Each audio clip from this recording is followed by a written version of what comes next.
नमस्कार दर्शक बंधु आपण मैंने ट्रेन रे यात्रा कला बेले कोच बा डबा बाहर लिखा जाइथिबा विभिन्न प्रकार कोड रंगीन गार किंबा सिंबल निश्चय देखिथिबे किंतु आपण केबे भाबिछंती कि एही सब सिंबल प्रकृत माने कोन।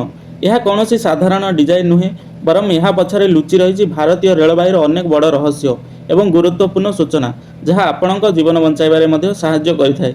तेबे यही सिंबल गुड़िकर असल रहस्य कौन जानिबा भिडियोटी को शेष पर्यंत निश्चय देखंतु।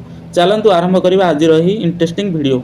जीएस लेखा जाइथिबा कोच गुड़िक यह जनरल सीटिंग यह साधारण द्वितीय श्रेणी बगी को बुझाए जो जेकोसी यात्री साधारण टिकेट नहीं यात्रा करें। डी डी अर्थ है सेकेंड क्लास यह बसवाई थिबा जनरल कोच को दर्शाए जहाँ प्रायतः दिन में चलुवा ट्रेन रे व्यवहृत हुए। DL day light general with luggage यह सही जनरल कोच को बुझाए जो यात्री बसवा सह जेनेटर किंबा लगेज रखापी स्थान थाए। भारतीय रेलवाईर 3E अर्थात थर्ड एसी इकोनॉमी कोच रे मिलुथिबा मुख्य सुविधा गुड़िक है यह साधारणतः थर्ड एसी तुलन में प्राय 6% रु 8% सस्ता होता है। एथिरे साइड रे दुई बदल रे 3टी बर्थ जेपरिक साइड लोअर मिडिल एवं अपर थाए जहाँ द्वारा कोच रे मोट 83टी सीट मिलता है। प्रत्येक बर्थ पर अलग AC reading light USB charging port रही। आरामदायक सीट होल्डिंग टेबुल एवं ऊपर चढ़ापी सीढ़ी दि जाए। साधारण थर्ड एसी भली एथिरे मध्य मागणारे तकिया चादर एवं कंबल मिलता है। थर्ड एसी बा 3 टायर एसी होची भारतीय रेलवाईर एक लोकप्रिय एवं आरामदायक श्रेणी। यार मुख्य वैशिष्ट्य गुड़िक है यही कोच रे शोइबापी 3टी स्तर बर्थ थाए लोअर मिडिल एवं अपर यह सहित साइड लोअर एवं साइड अपर बर्थ मध्य थाए। एक कंपार्टमेंट रे मात्र 8 जन यात्री बसी जाई पारंती। यही कोच संपूर्ण रूपे एयर कंडीशनर होता है। यात्री मानक रेलवाई तरफ शोइबापी बेडसीट तकिया एवं कंबल जोगाई दि जाए। यार भड़ा सेकेंड एसी तुलन में कम एवं स्लीपर क्लास तुलन में अधिक होता है। यह मध्यवित्त श्रेणी लोकों एक बजेट अनुकूल एसी यात्रार विकल्प अटे।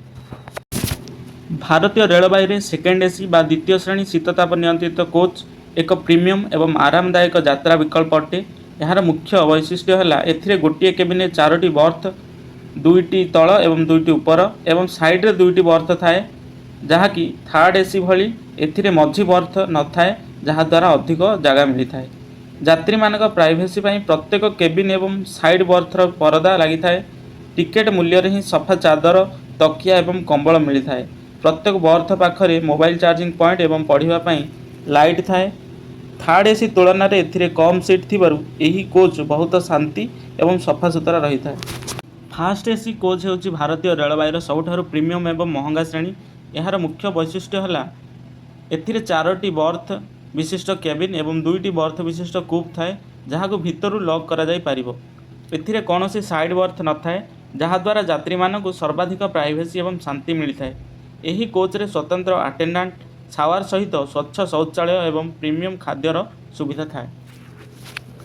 तेबे बंधुगण यह थिला ट्रेन एवं यार विभिन्न प्रकार कोच गुड़िक विषय किसी स्पेशल सूचना। आशा करुच्ची ये भिडियोटी आपन को निश्चित पसंद आसीथिबो एवं आपण किछि नुआ कथा जानिबा को पाइथिबे। आपन को सबठारु अधिक केउ कोच रे यात्रा करिबा भल लागे स्लीपर क्लास ना एसी कोच आमको तले कमेंट करी निश्चय जणातु।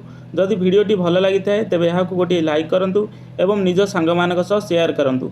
आगकू एमिति आहुरी मजादार एवं ज्ञानवर्धक वीडियो देखिबा पई आम चैनल को एबे ही सब्सक्राइब करंतु एवं पाखरे थिबा बेल आइकन को दबाई जिबा जमारू भूलंतु नाही। स्क्रीन ऊपर देखा जाउथिबा हमर अन्य वीडियो गुडी को मध्ये आपण देखि परिबे।